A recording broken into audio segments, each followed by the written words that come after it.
Tout a commencé ici, dans le quartier des Halles, en plein cœur de Paris.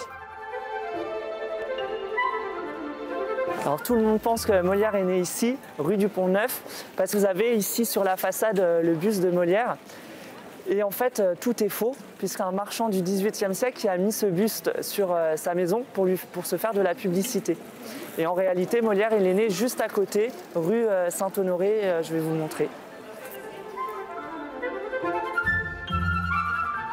Nous sommes ici devant la vraie maison natale de Molière. Et c'est ici également que Molière a assisté à la mort de sa mère et a assisté également à la ronde des médecins. Et c'est peut-être ça qui lui a inspiré la pièce qu'on connaît tous, Le Malade imaginaire, parce que les médecins se sont révélés complètement inefficaces.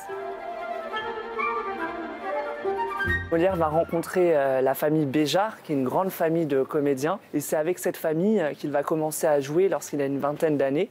Et il va fonder sa troupe, la troupe de l'Illustre Théâtre. Et c'est avec cette troupe qu'il va lancer sa carrière de comédien. Alors nous sommes ici dans la cour carrée du Louvre. Et c'est ici que Molière a rencontré le roi Louis XIV.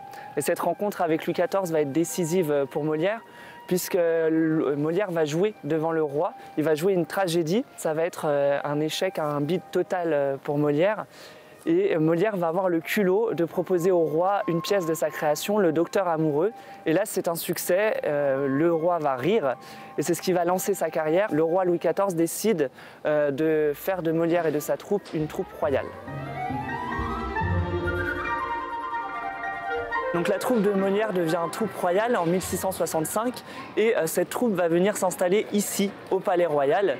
Et c'est ici que Molière et sa troupe vont jouer les plus grands classiques de Molière, et notamment Le Tartuffe en 1669. Il met en scène un faux dévot, Le Tartuffe. Cette pièce ne plaît pas du tout à l'Église et cette pièce va être plusieurs fois censurée et Molière va mettre 5 ans avant de pouvoir la jouer ici au Palais Royal. Ça va être son plus grand triomphe à Paris.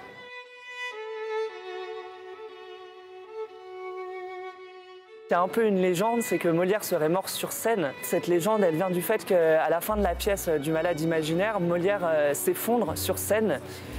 Et à ce moment-là, il est ramené chez lui d'urgence et il est mort en fait, non pas sur scène, mais quelques heures plus tard chez lui, dans sa maison, rue de Richelieu.